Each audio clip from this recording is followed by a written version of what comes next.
efeknya terlalu kuat. Seluruh air itu ditenggak. Dan anak itu malah mencetak gol.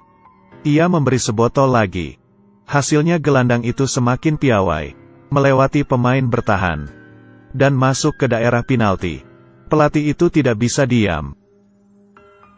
Jika 2 botol tidak berfungsi maka 3 botol. Ia memberinya sebotol lagi. Saat di lapangan, gelandang itu menjadi jago. Menyelinap, mengecoh kiper, mencetak gol. Gelandang itu berhenti. Dan kemudian memegang perutnya lalu pergi ke toilet. Si pelatih merasa lega. Tak lama kemudian, ia merasa ini akan menjadi kesalahan yang konyol.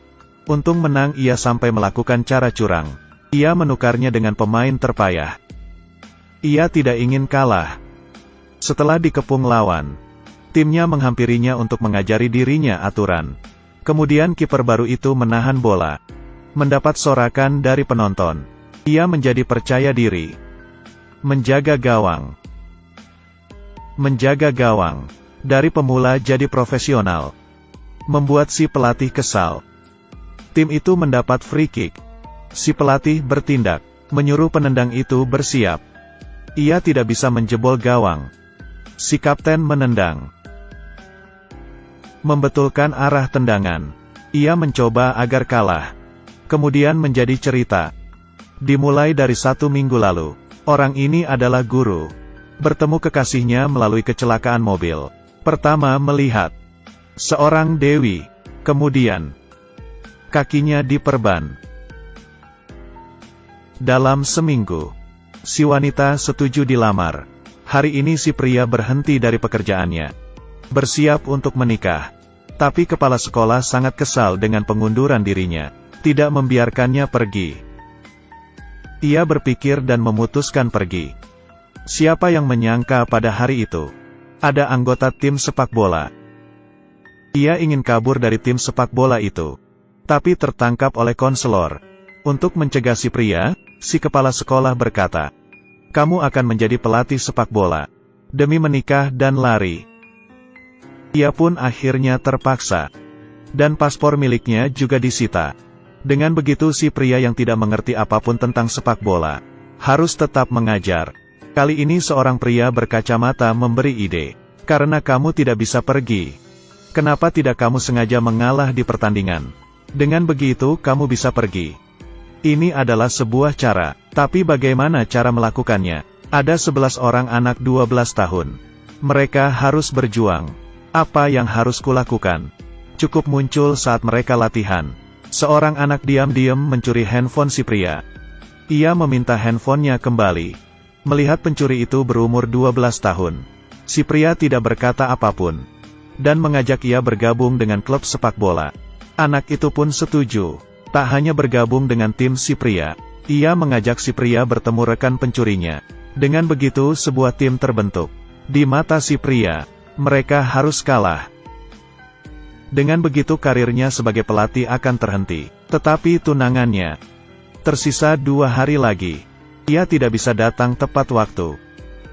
Ia pun mencari ide. Ia menelepon si wanita. Berkata kereta yang ditumpanginya kecelakaan. Ia harus menunda pesta pernikahannya. Si pria sudah bersemangat.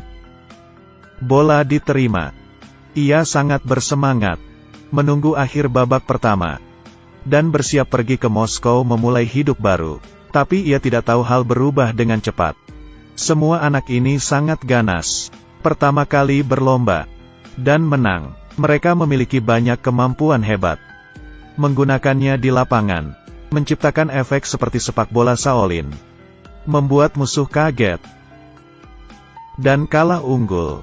Si pria sadar rencananya menikah akan gagal.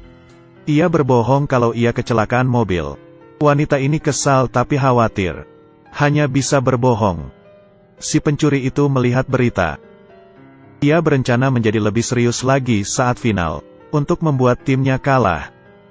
Ia meminta bantuan si orang berkacamata. Menggunakan obat sakit perut ke kiper. Bagaimanapun juga, tim sepak bola itu masih bisa menang. Si pria sudah hilang harapan. Jika ia belum bisa hadir di hadapan mempelai wanita keesokan harinya, ia sudah pasti batal menikah. Ia mendapat ide lagi. mengajak anak-anak itu ke dermaga. Anggap saja olahraga sebelum pertandingan, agar tenaga mereka terkuras. Ia juga menutup pintu rapat-rapat. Untung saja trik ini berguna. Melompat dan lari saja mereka tidak kuat. Bahkan si kiper tidak bisa menjaga gawang. Mereka kalah 0-3.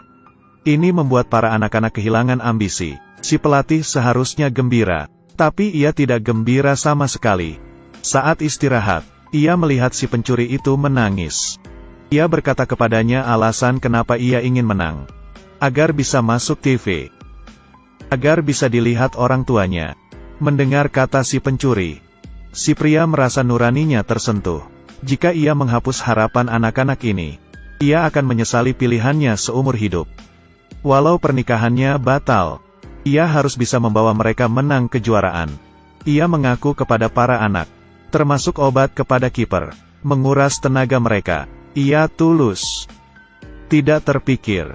Ini membuat mereka semakin ganas. Untuk mengembalikan kedudukan mereka berusaha. Di bawah hujan deras. Membantu membangkitkan bakat para anak-anak. Saat kembali ke permainan mereka bermain dengan bagus. Melompat dan menendang. Melakukan sliding. Tendangan 360 derajat. Dan mereka memenangkan pertandingan. Karena pelatih yang separuh hati, mereka memenangkan pertandingan. Ia berencana mengaku ke pacarnya. Tapi semua terlambat, membuat pacarnya murka. Pernikahan ini sungguh kacau balau. Ia tidak bisa menikah. Hilang sudah cintaku. Si pria akhirnya menjadi pelatih sungguhan. Tidak tahu ada masalah terbesar. Si pria meminta para anak itu membawa barang dari dermaga. Ternyata itu jebakan dari si pria kacamata. Ia memperlihatkan video itu sebagai ancaman agar si pria mengalah, atau ia akan melaporkannya. Walau begitu si pria dan timnya tidak bisa dihentikan. Jadi si pria menyusun rencana. Saat di lapangan para pemain mengeluarkan air, agar musuhnya mengira mereka mengalah. Saat di luar lapangan, si pria diam-diam mencuri barang bukti. Tunggu sampai si pria berhasil. Barulah mereka dapat bermain serius. Mulai serang balik, balaskan skor kalian. Untung saja ada gol pada detik terakhir pertandingan. Adegan yang seru. Pada akhirnya, si pria membawa tim itu menang kejuaraan. Kemudian pacarnya juga datang ke pertandingan itu. Memaafkan si pria. Film ini sampai di sini. Tolong klik like. Terima kasih sudah menonton videonya, sampai jumpa Kecewa. Tapi tamunya justru percaya itu tanda keberuntungan. Ini adalah makanan laut terlezat. Koki dengan hati-hati menggunakan pisaunya. Tapi ia tertegun. Ia menemukan sebuah koin perak dalam perut ikan. Koki takut tamunya kecewa. Tapi tamunya justru percaya itu tanda keberuntungan. Ia segera membelinya. Ia memiliki rencana besar. Dan pada hari istimewa si pria, ia menunjukkan kotak kecil itu ke pacarnya. Saat membukanya, wajah wanita itu langsung pucat. Singkirkan itu. Wanita itu pergi ke toilet. Hal-hal aneh terjadi. Seorang pria tua datang ke restoran. Ia langsung menembak. Pelayan itu tewas seketika. Juga pria itu. Orang tua itu mengobrak-abrik tubuhnya. Dia datang mencari koin perak. Wanita itu bersembunyi dan tidak. Hello guys, welcome Tanpa back disadari dia melihat kotak. Welcome Orang tua back itu to my mengikuti arahan stream. wanita itu. So I hope you enjoy my Ketika ia bangun, penjaga tiba. Let's go. Ia menembak orang tua itu. Tapi orang tua itu tidak terluka. Tidak hanya itu, dia juga menyerang balik. Buk buk buk, ia menghajar.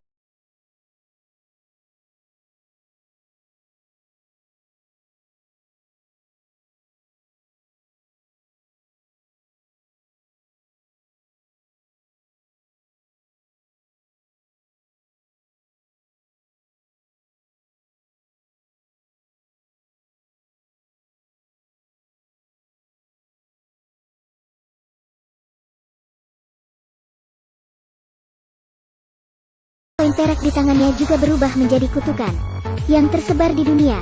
Setiap ada koin perak, selalu ada bencana yang datang. Di suatu daerah, seekor sapi melahirkan bayi manusia. Wanita ini baru saja kehilangan tunangannya. Ia juga satu-satunya dokter hewan di sana. Ia membantu sapi itu. Dan saat mengeluarkannya, semua orang tertegun. Yang keluar bayi manusia. Wali kota segera mengetahuinya. Dia tahu skandal di daerah itu akan mempengaruhi reputasinya. Jadi dia memperingatkan semua orang untuk diam. Tak ada rekaman video, tak ada pemberitaan. Tetapi harus ada tempat untuk bayi itu. Mereka menemui pendeta lokal. Wajahnya sangat lusuh. Ia bahkan tak seperti pendeta saat membuka pintu. Setelah mendengarnya, dia segera berkata, "Bagaimana sapi bisa melahirkan manusia? Pasti seseorang sengaja memasukkan bayi ke perut sapi. Dan orang itu telah tiba di kota." Belum ada orang tua searogan itu. Ia bisa masuk ke bank sendirian. Dan setelah melihat seseorang, ia langsung menembaknya. Penjaga di belakang menembaknya. Dia seperti manusia biasa.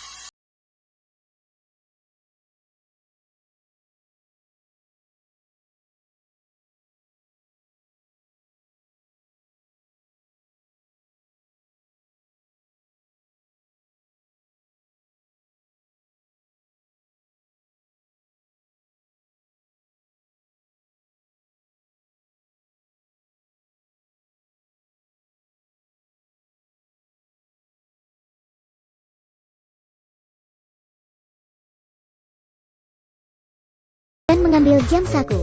Dan di dalam jam saku terdapat koin perak. Pada malam koin perak muncul. Seekor sapi melahirkan anak manusia. Setelah bertemu pendeta, orang-orang menuduh pria bodoh ini. Tapi pada saat itu, pria bodoh mencuri bayinya dan berdiri di atap. Ia ingin mati dengan bayinya. Semua berusaha menghalangi, tetapi pria bodoh tidak mendengarkan. Dia adalah iblis. Saat Elena datang, Elena membujuknya. Pria bodoh menyerahkan bayi itu dan dirinya. Setelah itu ia berkata, "Lihat aku, Bapak, ampunilah dosaku." Dia melompat tanpa ragu-ragu. Ketika wanita itu membersihkan TKP, dia menemukan di sekitar bayi ada koin perak lainnya. Apa ucapan pria That's bodoh cool. benar? Apakah ada iblis di bumi? Elena pergi. Ia mengunjungi Bibi yang mengadopsi bayi. Bibi tenang saat Elena datang. Tapi ketika Elena mengatakan bayi itu mungkin tidak lama diadopsi Bibi, wajah Bibi langsung berubah. Saat itu, si bayi keluar. Elena tercengang. Bayi itu seperti alien. Ia besar dan mengerikan. Yang lebih menakutkan, dia masih memeluk Bibi. Mereka terlihat dekat. Lalu Bibi tersenyum mengerikan. Elena menjadi takut. Ia segera pergi dari sana.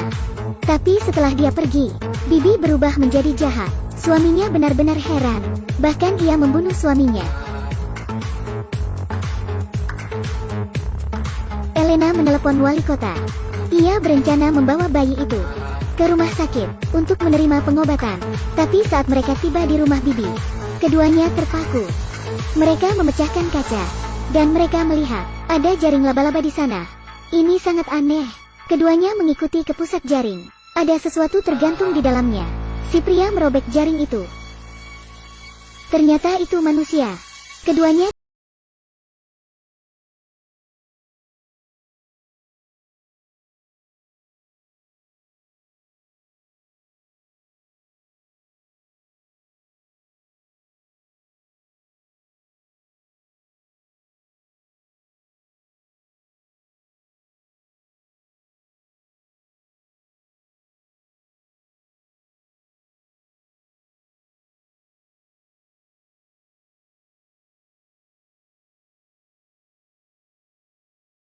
penduduk mencoba menembak Bibi. Bibi langsung terjatuh. Mereka membawa Bibi ke ambulans dengan si pria. Tapi saat itu, Bibi tiba-tiba bangun. Tanpa berekspresi, dia mengeluarkan boneka dan mengatakan sesuatu. Anehnya, muncul raksasa berkaki 8 di jalan. Ia memukul ambulans dengan satu tangan. Ambulans seperti begitu ringan. Pintu belakang terbuka dan Bibi di dalam mobil. Dia tersenyum aneh. "Selamat tinggal. Anakku datang menyelamatkanku." Setelah Bibi keluar, dia menemui pendeta. Ia meminta koin perak. Pendeta menolaknya. Dalam keputusasaan, dia melemparkan peluru ke air suci dan memasangnya. Ia menembaknya. Dan Bibi benar-benar tewas. Pada saat itu, Elena yang bersembunyi dikepung oleh monster. Giginya sudah bersiap. Elena tahu ia akan ditelan. Pria di ambulans menelponnya. Dia berkata Bibi memiliki boneka. Boneka itu bisa mengontrol monster. Elena segera menghancurkan boneka. Tiba-tiba, Monster menjerit dan masuk ke sumur. Elena hanya bisa berbaring ketakutan. Peristiwa aneh di kota terselesaikan. Tapi koin perak misterius ini seperti memiliki kekuatan mengerikan. Coba bayangkan, jika 30 koin terkumpul, seperti apa hasilnya? Ini adalah drama Spanyol 30 Monedas, sebuah teror dari sejarah masa lampau. Begitu drama ini disiarkan, responnya luar biasa. Banyak komentar yang diberikan. Sangat lengkap, ketegangan yang melampaui akal sehat. Harus dimiliki semua film horor?